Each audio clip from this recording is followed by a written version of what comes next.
Muito bem, muito bem, muito bem. Seja muito bem-vindo, porque agora nesta videoaula nós vamos estar fazendo simulados referente ao módulo 5, que é o módulo de fundos de investimento. Porém, nós temos um combinado, né? Qual que é o nosso combinado?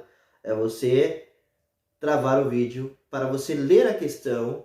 Depois que você ler a questão, aí você vai dar a sua resposta, escolher a sua resposta, você solta o vídeo para conferir se a sua resposta está correta ou não. Certo? Combinado dessa forma? Então vamos juntos, vem comigo, vamos fazer simulados então referente ao módulo 5. Primeira questão então, a questão de número 5.000, nossa primeira questão diz o seguinte: um fundo multimercado destinado a investidores não qualificados deve informar o tratamento tributário do mesmo no regulamento e também onde. Então a questão ela está falando sobre tratamento tributário. O tratamento tributário é o quê? Uma informação que deve constar na lâmina de informações essenciais, no formulário de informações complementares, no prospecto ou no termo de adesão. Vamos lá. Cara, tratamento tributário, ela é uma informação essencial? Ela é uma informação complementar? Ela é uma informação necessária para você prospectar novos cotistas? Ou é uma informação para você aderir ao fundo de investimento, comprar cotas? Ela é uma informação complementar. Se ela é uma informação complementar, essa informação precisa estar descrita no formulário de informações complementares. Não é na lâmina de informações essenciais, não é no prospecto e nem no termo de adesão. Fica ligado então com essa questão. Resposta correta, letra B de beijo. Ok? Resposta correta para essa questão, letra B. Vamos mais uma? Próxima questão, então, questão de número 5.001, diz o seguinte, olha só. Com relação ao fundo multimercado, assinale a alternativa correta. Letra A diz o seguinte: deve investir no mínimo 50% em crédito privado. Letra B, deve investir no mínimo 67% em ações. Letra C, investe em vários fatores de risco sem o compromisso de alocação mínima em nenhum desses mercados. Letra D, investe em vários fatores de risco, porém com concentração mínima em renda fixa, a fim de reduzir o risco. Gente, fundo multimercado, ele é multi, ele investe no que ele quiser. Não há a necessidade de concentração mínima em nenhuma classe de ativos, nem mesmo na renda fixa, para reduzir o risco, certo? Então, a resposta para essa questão é sim a letra C, investe em vários fatores de risco sem compromisso de alocação mínima, certo? Então, letra C é a resposta correta, C do que? De coração, ok? Resposta correta para essa questão, letra C. Vamos mais uma? Vamos para a questão agora 5.002. A questão 5.002 diz o seguinte, olha só. Valor mínimo de investimento inicial em um fundo de investimento em direitos creditórios, num FDIC. O FDIC tem valor mínimo? É 50 mil? É 25 mil? É 1 milhão? Ou não existe? Então, gente, FDIC ele é um fundo que não tem valor mínimo para investimento. Se ele não tem valor mínimo, então não existe o valor, ou seja, resposta correta, letra B, certo? Letra B do que? De beijo, certo? Bora para uma próxima questão, vamos lá. Questão 5.003, olha só, deixa eu só tomar uma água aqui antes. A gripe tá grande. Mas deixa eu te perguntar, tá travando as questões aí? Ou você tá deixando o vídeo rodar? Não faz isso. Eu quero que você seja aprovado, se desafie, estude mais, certo? O que tá achando? Tá fácil essas questões? Tá difícil? Comenta aí pra mim. Tem pessoas que dizem que o módulo 5 é o mais difícil. Não é o mais difícil, certo? Ele pode ser o mais longo, mais extenso, mas é um módulo relativamente tranquilo. Temos que ficar mais ligado com a questão das classificações e também as questões de tributações. É apenas isso que é a parte mais mais difícil. Vamos lá, mais uma questão. Um determinado investidor que busque proteção contra a variação cambial deveria investir em... eu quero proteção contra a variação cambial. Significa o quê? Que se o dólar subir, eu quero estar protegido. Se o dólar cair, eu também quero estar protegido, certo? Então eu tenho que fazer o quê? Um investimento atrelado à variação cambial. O CDB, o CDI e a LCI não é atrelado à variação cambial. O que é atrelado à variação cambial é o fundo cambial, como o próprio nome já diz. Então, cara, é uma questão que não tem porque nós ficar 2 horas aqui, certo? Se eu quero me proteger da inflação, eu preciso investir num fundo que o índice de referência seja um índice de inflação. Se eu quero me proteger da taxa básica de juros, da alta dos juros, eu tenho que fazer um investimento atrelado à taxa básica de juros, a taxa Selic, certo? Sempre assim. Quando você quer se proteger de algo, faça sempre um investimento atrelado a algo que você queira se proteger. Então, resposta correta, letra C de coração para essa questão. Certo? Mais uma. Vamos lá. Próxima questão diz o seguinte. Em relação ao fundo cambial, assinale a alternativa correta. Cuidado com as pegadinhas na hora da prova também, tá? Alternativa correta, alternativa incorreta. A Ambima gosta de fazer essas pegadinhas aí. Olha só. Então, com relação ao fundo cambial, essa aqui é a chave nossa. Fundo cambial, ele deve investir o quê? No mínimo 80% do seu PL em ativos ligados à variação da moeda estrangeira. Letra B. Deve investir no mínimo 80% do seu PL, seu patrimônio líquido, em ativos ligados à variação do dólar. Letra C. Deve investir no mínimo 67% do seu patrimônio líquido ligado à variação da moeda estrangeira. Ou letra D, deve investir no mínimo 50% do seu patrimônio líquido ligado em variação de moeda estrangeira. Cara, o percentual é 80, tá? Se é 80, você já elimina a letra C e letra D, não é nenhuma dessas. A letra A diz que tem que ser investidos em moeda estrangeira. A letra B diz que tem que ser investido em dólar. Lembrando que o dólar é uma moeda estrangeira. Só que não necessariamente precisa o investimento ser em dólar. Pode ser em qualquer moeda estrangeira. Se pode ser em qualquer moeda estrangeira, então não é em dólar, é em qualquer uma. Ou seja, letra A é a resposta correta para esta questão. Ou seja, letra A do quê? De amor. Certo, gente? Olha só. Grava os percentuais, tá? O 67% único, que 67% é ações. Ok? Então, fundo cambial, 80%. Vamos para mais uma questão.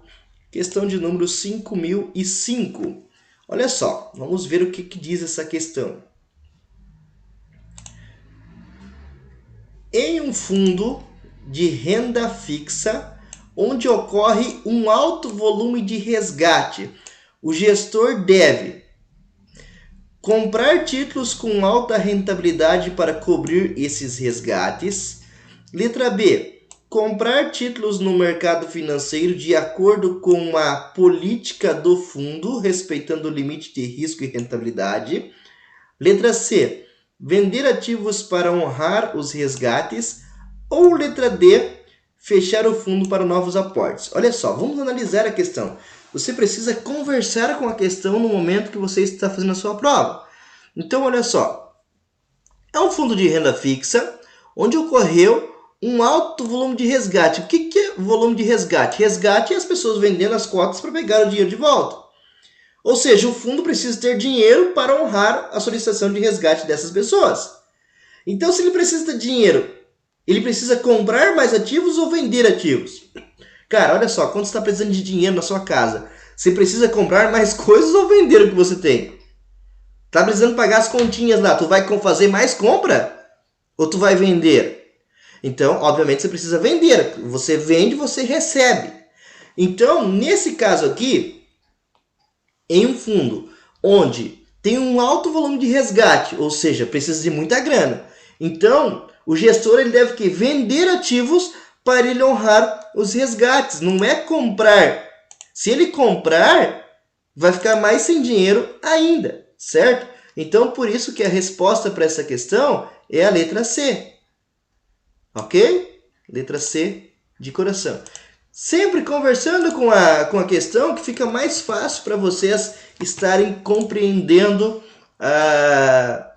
raciocinando, para vocês escolherem a resposta correta. Mais uma questão, vamos lá. Questão de número 5006. A questão de número 5006 diz o seguinte. Tipo de movimentação que ocorre nos fundos de investimentos, melhor dizendo, fundos abertos, que obriga o gestor a comprar novos ativos para a carteira de fundo.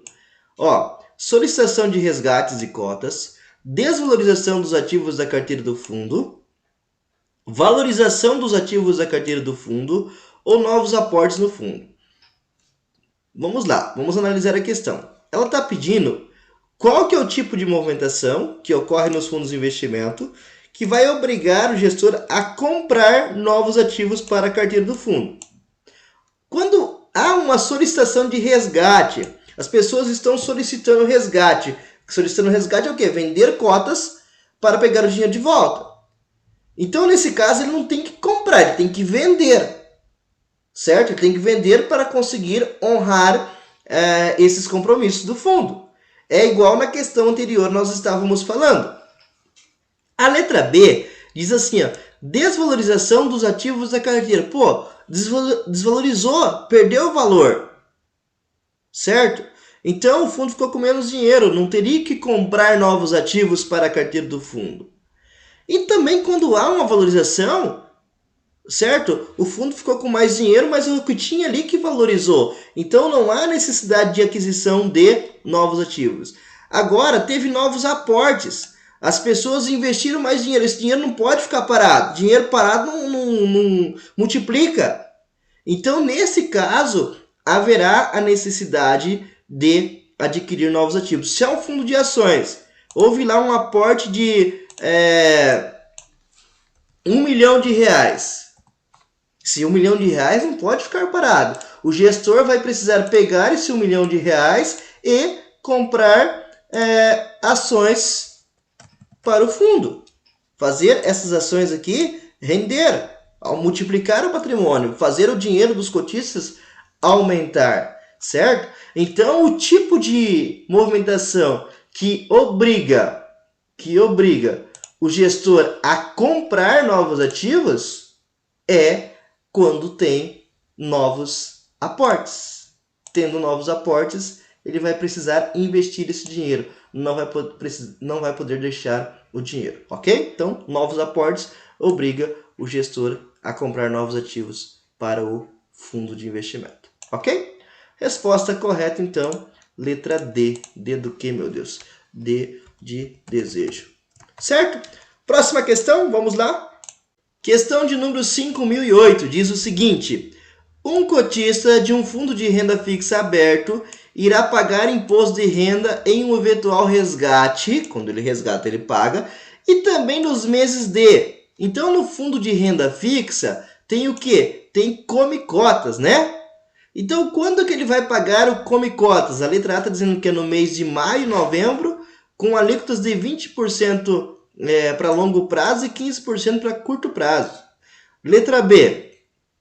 Maio e novembro, com alíquotas de 20% no curto prazo e 15% no longo prazo. Letra C diz que é nos meses de janeiro e junho. E letra D é no mês de janeiro e dezembro. Legal, né? Cara, imagina que você não soubesse essa resposta. Imagina que você não sabe a resposta para essa questão. E você fala assim, vou chutar. Aí tu vai e chuta qualquer uma. Não, não faça isso. Quando você não sabe a resposta, aumente as suas chances de acerto. Por quê? Tu tem letra A, letra B, letra C e letra D. Se você chutar qualquer uma, cada alternativa tem possibilidade de ser 25% de chance de ser ela. Cada uma tem 25%. Então, letra A tem 25%, Letra B tem 25% de possibilidade de você acertar. E letra D tem 25% de possibilidade de acerto também. Não sei o que é. Vou chutar qualquer uma. Cara, a tua chance de você acertar é de 25%. Então não faça isso. Fala assim, poxa, deixa eu analisar a questão. Come cotas. Já ouvi falar dessa parada aí, meu. E eu lembro lá na aula que o professor falou que acontece nos meses das mortes, né? Qual que é o mês da morte? O mês da morte, lembrei, o mês de finados, o mês de novembro. E daí tinha outro mês de morte também, que o professor falou que era o mês das noivas, né? Porque noiva lembrava casamento, casamento lembrava morte. Então é maio e novembro. Se é maio e novembro, cara, você já eliminou, mano, duas alternativas. Tu já eliminou a C e a D. Ou seja, você já eliminou a C e a D, a sua possibilidade saiu de 25% para 50%. Se você tivesse eliminado só uma, a possibilidade de você errar seria de 75%. Teria aumentado a sua possibilidade de acerto. Ok? Então, tu já ficou com duas questões. Ou seja, a possibilidade de você escolher uma das duas e acertar é de 50%. Quando você elimina uma, fica 33%. Agora, em 4 questões, se você chutar direto, a tua chance de acertar é de 25%. Então aqui você aumentou a tua chance de acerto de 50%, que legal. Mas vamos analisar a questão com mais cuidado. Olha só, um cotista de um fundo de renda fixa aberto irá pagar imposto de renda e eventual resgate também nos meses de. Então os meses, você sabe que é o mês de novembro e o mês de maio, ou maio e novembro. Só que tem outra informação que eu dei para vocês lá na hora da prova, na hora da aula, melhor dizendo. E a informação era o seguinte: o come cotas ocorre na menor alíquota do fundo. Cara, a menor alíquota do fundo de curto prazo só tem duas alíquotas. Então, a maior é 22,5 e a menor é 20. Se só tem duas, né? Começa em 22,5 e reduz para 20. Até 180 dias, 22,5. Passou de 180 dias, 20%. Então, a letra A está dizendo assim, ó. Maio e novembro com alíquotas de 20% no longo prazo e 15% no curto prazo. É sempre na menor alíquota do fundo. Qual que é a menor alíquota do fundo de curto prazo? O fundo de curto prazo, ela começa em 22,5, vamos lá, juntos, até 180 dias. Vou até escrever aqui para você. Ó, até 180 dias, 22,5. De 181 a 360, reduz 2,5. Então, 22,5 menos 2,5 fica 20%. Certo? Agora, de 361 dias, que é o dia seguinte, até o dobro do prazo anterior, 720 dias. Então, reduz mais 2,5. 20 menos 2,5, 17,5. Ok? E aí, 721 dias ou mais vai reduzir mais 2,5. Então, vai ser 15%. Ok? Então, a menor alíquota de um fundo de curto prazo, de um fundo de longo prazo, é 15%. No fundo de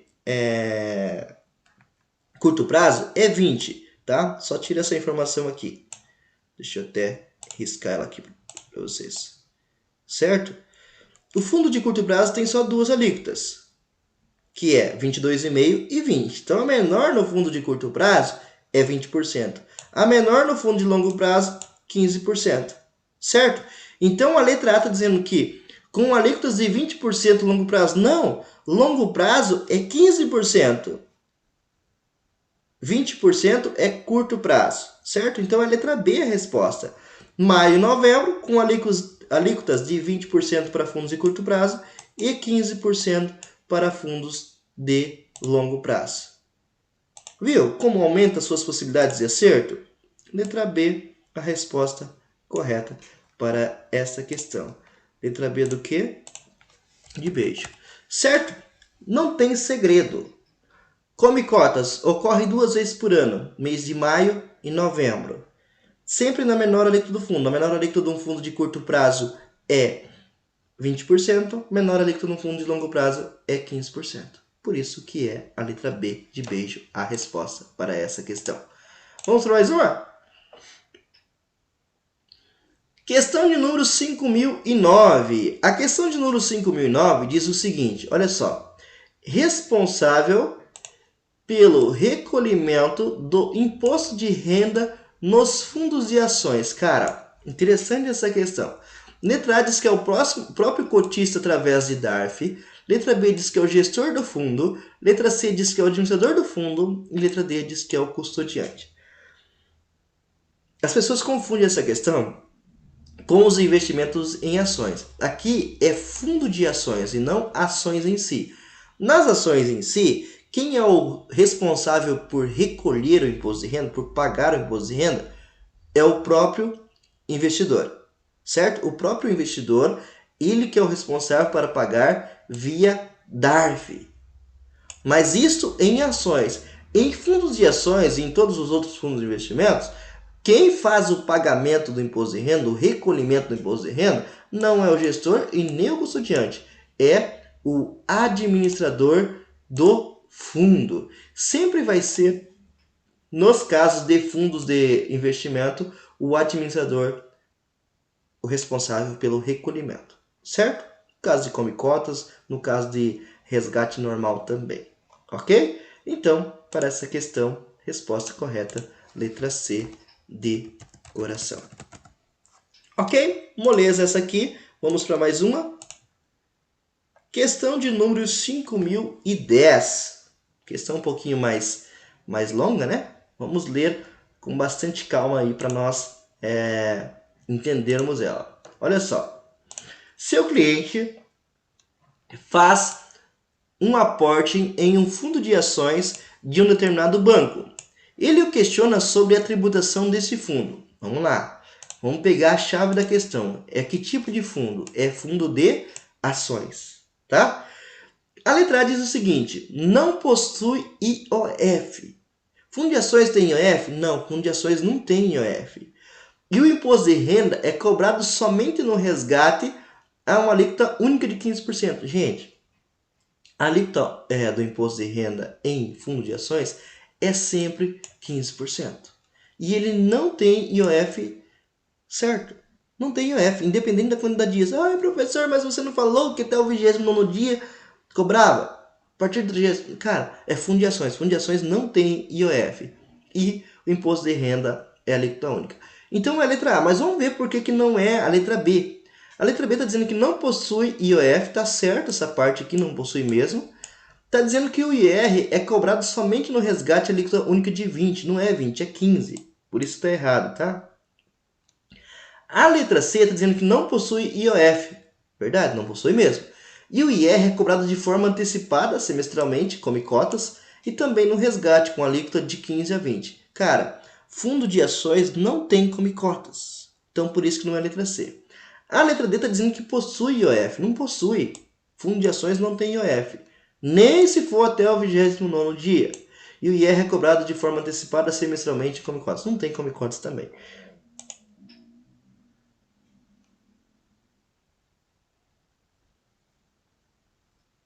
Então, por isso que a resposta correta para essa questão é sim a letra A de amor. Ok? Letra A é a resposta correta para esta questão. Muito importante você ficar ligado nessas situações de imposto, né? Como eu te disse, é a parte que mais pega vocês na hora da prova. Então, ó, fundo de ações não tem IOF e o imposto de renda é a alíquota única. E também não tem come cotas, alíquota única de 15%, ok? Até a próxima questão.